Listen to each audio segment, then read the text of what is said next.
going on, everybody? Today we're going to be taking a look at the Kingdom Waspinator mold.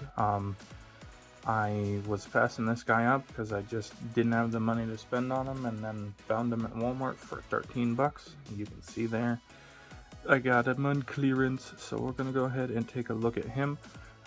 First and foremost, I'm going to apologize for my hiatus. I started doing new things at work, and I was being trained, and I worked like 165 hours with no days off, and then I had a couple of days off for Easter, and I was too tired to film anything, so here we are. My work schedule changed to afternoons, so I'm awake in the morning where it's quiet and peaceful, and I have energy because I haven't worked yet. So we're gonna start shooting reviews again, and because I've been gone so long, I'm going to be filming this review and putting it up for the day after I film it. So right now it's Monday. If I get it edited, it'll be out Tuesday, and if you're seeing this on Wednesday, it means I had to edit it Tuesday. Then I'm gonna go ahead and try and film a review for a Saturday release. Oh, my voice sounds awful right now. Hold on a second. Alrighty, hopefully that's a little better.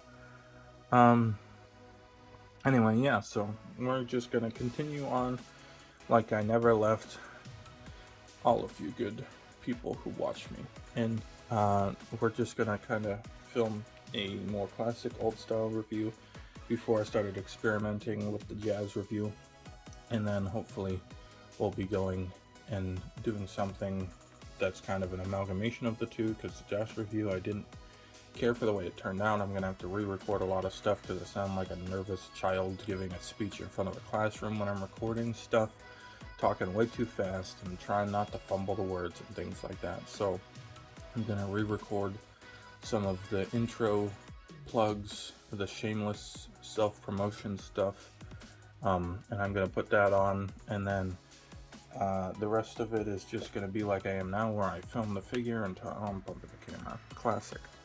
Where I'm filming the figure and talking to the camera, and maybe for the transformation I'll film it in clipped stages, but I'll talk as I transform, so I don't have to try and layer anything, and we'll see how it goes. But for now, this is just going to be like it used to be, and we're going to take a look at this bee. But first, the box of the Wasp. There, he was $13, was 1987, so I saved myself like $7. Alright. Waspinator, Takara Tomy, Generations. You've got Wasp Mode artwork, War for Cybertron Kingdom, Transformers Hasbro 8 Plus. To this side of the box, go ahead, bump the camera again. I need to get a new holder for my phone because right now it's got a giant ring light on it that's dead, so I'm using my phone flash, and the ring gets in the way of me putting my hands on the table, and I literally have to work around it, so that is why I bumped it so much. There you've got that artwork with the golden disc and various Beast Wars figures from the show that I actually watched eventually. There you've got the War for Cybertron Kingdom logo again. On the other side, he is a deluxe class figure in multiple languages, maybe even Cybertronian. Maybe that's deluxe class in Cybertronian, who knows. There you've got artwork of him in his robot mode. We'll go ahead and take a look on 1 second. One thing about the artwork, at least the gun in the artwork looks accurate to what the figure's gun is going to look like. You'll see that in a little bit. But, so, I mean, at least they're not, like, hiding the fact that it's literally just a stinger butt instead of his classic weapon from the old Beast Wars show. Anyway, moving on. There you've got Transformers at the top. You've got various robot pictures of him doing both modes. He is a Buggy Bug and a Body Bot, and there you have that. There is no bio 20-step conversion. You've got warnings and a sad baby that says that it can't count to 3. And then you've got where it was manufactured and Hasbro again, and Takara Tomy's not special enough to show up again. And there's the bottom of the box. We'll flip her over. You've got barcodes, and you've got little symbols and things of that nature in the top of the box. You've got recyclable in the USA and Canada, or for Cybertron Kingdom 34 Predacon symbol. and all that stuff. This symbol right here, I'm gonna go off on a science tangent real quick, is on the golden disc right there. And these golden discs are actually based off real life things. We sent them up in the Voyager missions, I'm pretty sure, and they're gold because gold alloys, if you've ever seen Iron Man, they like resist cold and things like that. And that symbol in particular is a map on how to find our star system, because it's measurements to the, I want to say 13 or so nearest pulsars. So you find a set of pulsars that look to be that distance, and we're right in the middle of that set of pulsars. Just in case you didn't know, Science Less is over, box is gone, and here is Waspinator in his Wasp mode. So go ahead and zoom the camera in. Boop, boop, boop worked. And there you have him. He is a buggy bug. The molding on the eye is catching real nice when I'm looking at my camera picture. Just look at all those compound eye lenses there. That looks really cool. Purple transparent plastic, just like the wings, which I like. I like purple. I'm biased. Don't at me.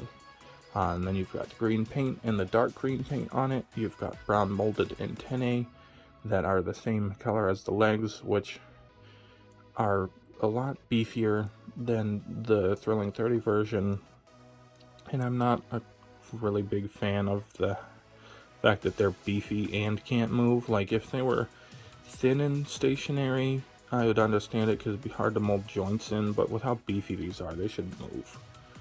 Or be thin, because they don't move to get out of the way in the robot mode, and they're not thin, so they get in the way more than the original one from the Thrilling 30s got in the way because they're so beefy. Coming down the side here, the hands are in there, and you can kind of see that from the side, but they're not right pegged onto the side like the old one was. They're actually tucked in there. The arms on the old one were just sitting out here on the side, so they're a little more well hidden at the cost of the heels kind of sticking out a bit more. But other than that, it does really resemble the Thrilling 30s mold. They just kind of gave it a update a little bit. The transformation is almost identical, and the engineering therefore is also almost identical, but they did add some posability in places. His weapon is in his backside there, making up the Wasp stinger. It is blast effect compatible, I think, because the tip, you know what, don't quote me on that. I don't have them to test it and I don't want to mislead you, but it does look really weirdly pronounced but not pointy for them to actually mold that on. So I want to say that it is a pow pimple, a blast bump, a bang boil. If you get all of those references, you have taste. Anyway, that's basically it for Wasp mode. As far as an articulation goes, you can rotate the antenna around, which is kind of nice, but it mostly just bothers me because I'm constantly knocking into them, because they're not super loose, but they're not super stiff either, so I get them where I want them to be, and then I just absent-mindedly go to reach for something and slap into them, and now he looks like he's in a hurricane. You've got a little rotation at this leg. These two legs are together, so mostly when he's standing, he just stands. That's his pose for standing. I'm just checking to see if there's a flight stand adapter that you can get to from under here, but it doesn't look like there is, which is sad because the wings are on a ball joint, so you can rotate them in and out, and they're cut in such a way that they can actually go up and down a little bit, and you could kind of turn them too. So you can do a lot of stuff with these wings as far as a flying pose for the Wasp, and there's no, it's like Cyclonus Part 2. But that's about it for his alternate modes, so we'll go ahead and take a look at some size comparisons, because his accessory is in his butt. It's already stored, and we'll take a look at that one we get to robot mode. No need to remove the weapon necessary. Alright, time for some size comparison. Alrighty, there you have Waspinator with Prime Jr., your Legends class scale comparison. He is with the deluxe sized hot rod figure for a deluxe scale comparison. And this is a bug you would not want slamming into your windshield at that size class. I'm just going to say that right now. Here you have him with Voyager class Cyclonus. For that size comparison, he is just flat and long enough that I can fit him in here without changing the zoom on the camera. Yeah. Grimlock, unfortunately, was much too big for that. So there you have him with the Studio Series 86 Leader Class Grimlock for your Leader Class size comparison. Alrighty, and with that out of the way, shall we transform him? I think we shall. Let's transform him. The first thing I'm going to do is just kind of lift these wings up out of the way so that way they're not bothering me. I'm going to lift his head up on this hinge. You don't have to, but again, I'm just getting that out of the way. It'll make it easier for you guys to see stuff. These feet don't peg in like they used to. They're kind of on like a ratchet thooping point at the end. So when you plug them in, they're going to go this far, and then you're just going to push, doop, push, doop. They do tab into each other, which will come up a little later. So we're going to unthoop them, rotate them down, leave the heels for now, and then we're going to unpeg the legs from the torso or the torso from the legs. Either way, you can pull down at the thighs here, or there is a hinge for transformation. So you pull up at that hinge. There's these little notches here that go in to the torso area here. No, actually, I lied to you. They go around these tabs on the forearms. And I like to transform my figures without instructions, so these forearm tabs kind of were stumping me for a minute because I was thinking they would go into a slot, not that. But anyway, tangent aside, we'll go ahead and straighten his legs out a little bit. Now this is a very strong connection here, so I will put my middle finger right here, grab a hold of his legs, and pull. Oh, yeah, very strong connection there. It makes me feel like I'm gonna rip something apart. But anyway, we're gonna rotate this around on this brown swivel hinge in here. We're gonna hinge it up, and there's a tab here that is going to plug into this slot in the waist area. So we'll try and get that undo. There we go. Alright, and then what I like to do with these legs is they will fold back to a certain point, and then they will stop. Fold it back, and they will stop. We'll go ahead and fold his heels out. No, just the heels. Thank you. Fold his heels out. And they bend back far enough that they don't create a stable surface. So you want to make sure that you kind of push them back down a little bit after you're done folding them out. And there you have, oh, unplug the waist. It's not a super solid connection there at the waist. There you have his lower body all done. So we'll move on to the upper body. This arm kind of did it already, but there is a little peg here that's going to go into that small hole right there. So you're going to unpeg those and then fold his arms straight. I rotate these legs so that the top of the leg is kind of parallel running along the forearm there. So we're going to fold his arms straight out like that. Rotate the shoulders out like so. Then rotate the arms to the proper orientation. The proper orientation, I said. Fingers do what I say. And then we're going to rotate the wrists to the proper orientation. You can fold the hands up whichever way you want. That's just the way that I ended up folding them up, because it kind of looks like they fit right in this notch here that way, real nice. I don't know if that's the instructions official way. Like I said, I did not use them. We're going to come up here and split the head open. Unfortunately, it doesn't snap like the Thrilling 30s one did. It just kind of is loose. Oh, articulation, I forgot to mention in Wasp Mode. Pretend the rest of this is still a wasp. You can move the mandibles so he can chompy chomp. Chompy chomp, and I'll spread them out for robot mode. Go ahead and disconnect this back area. There is a tab right here that goes into the peg in front of his face.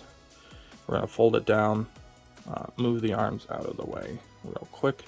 And then you've got a tab here and a tab here, these big long tabs, and they're going to go in these two slots right here. So you want to make sure that you fold this hinge system in and get those tabbed in there, which is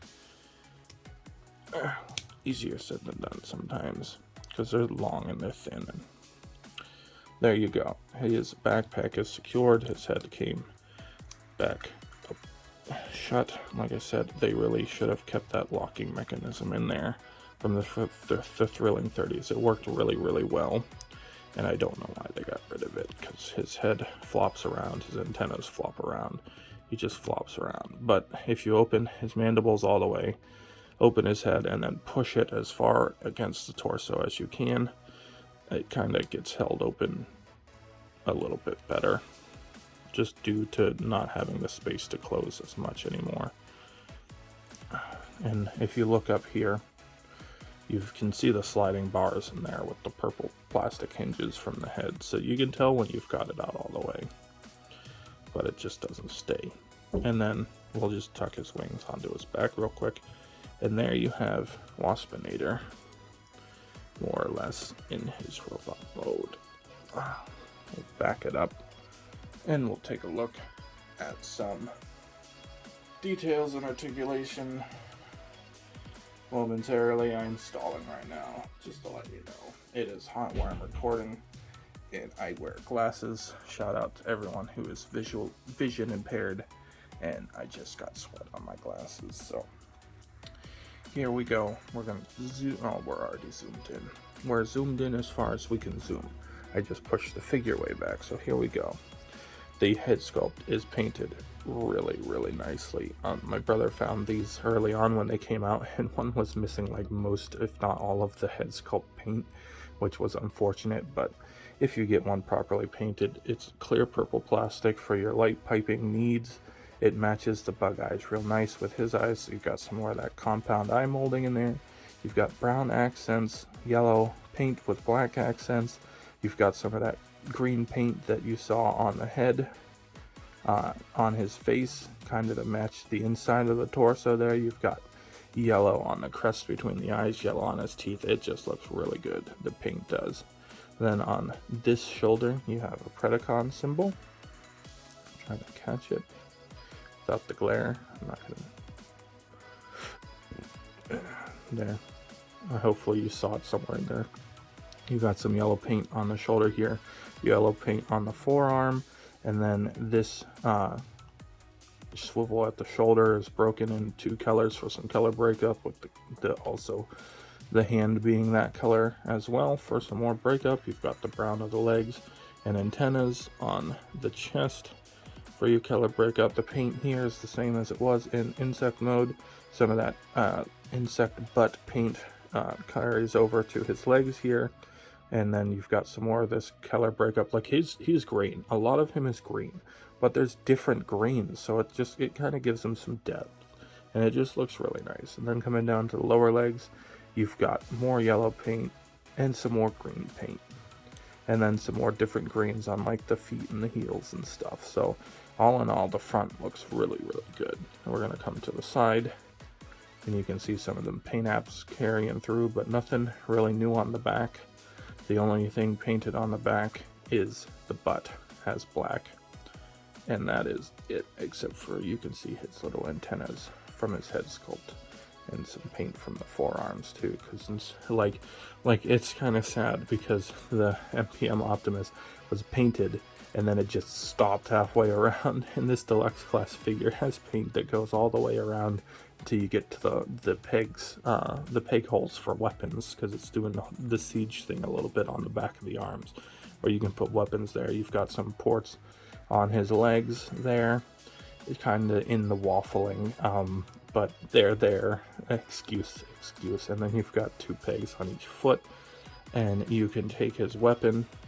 It is stored up here, and I found the best way to get to it is either brute forcing it out, or the peg for the gun is right there, and you can start pushing it out, and then just give her a couple of wiggles, and it comes right out of there as you dislodge the waist. and you can plug it basically into his hand, because the bottom bump of the gun doesn't let you really plug it anywhere else. But if you had like a fossilizer or a modulator or a weaponizer, you could still kind of weaponize him up. So we're gonna go ahead and flare his wings. I like to fold them up like this and then fold them back. It's not great for the shelf, so when he's on the shelf I kind of have them folded down like I did, but I just think it gives him some you know, power almost. So there you have his weapon in his hand. We'll go ahead and go over some articulation for the head.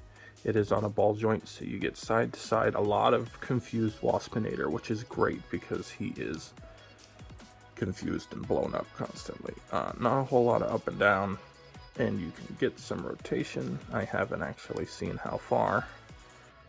Get some rotation on him all the way good, and his head will readily pop off. The only reason I'm showing this is because there's the sprue where it was cut, and mine had some extra material on it, which made his head fly off when I first got him. So if you get him, you might want to pop his head off and make sure that that's actually clipped down. Just saying. And he's supposed to explode anyway, which is unfortunate because you could take his arms off, but it'll be at the mushroom pegs where the swivel is, and his legs would be the same instead of being ball joints, but that's okay. Anyway, speaking of the shoulder, you've got a full 360. You got to bend the arm out a little bit or get the legs out of your way to get it, but it is there. And they'll go out 90 degrees for universal shoulders. You've got a full 360 at the bicep. You've got about 90 degrees of bend at the elbow, and the wrists are articulated so that they spin at 360 degrees. You could rip them off at the mushroom peg if you wanted to blow him up. So yeah, I think overall, I can't remember if the Thrilling 30s figure had a wrist joint. Someone go ahead and comment, probably my brother, because he has the figure, and let me know if the articulation is improved on this arm because of the wrist or any other areas, because I honestly can't remember. I know one area that is improved is that he has a waist swivel at the waist. It doesn't go all the way around because the mandibles and stuff, but that is way more swivel than you are going to need, and I'm really happy with it. And now we're going to come to a part that I'm going to fold this up so that way we can look at the range, by the way. I'm not so happy about this range. The thigh swivel is very narrow because of the molding, and then a lot of the times when I pose my figures so that they don't look like statues but they're a little more dynamic, I'll turn a leg and I'll turn the waist and I'll turn the head so they're looking in a direction, and I'll pose the arms a little bit, and I can barely turn his leg and it upsets me.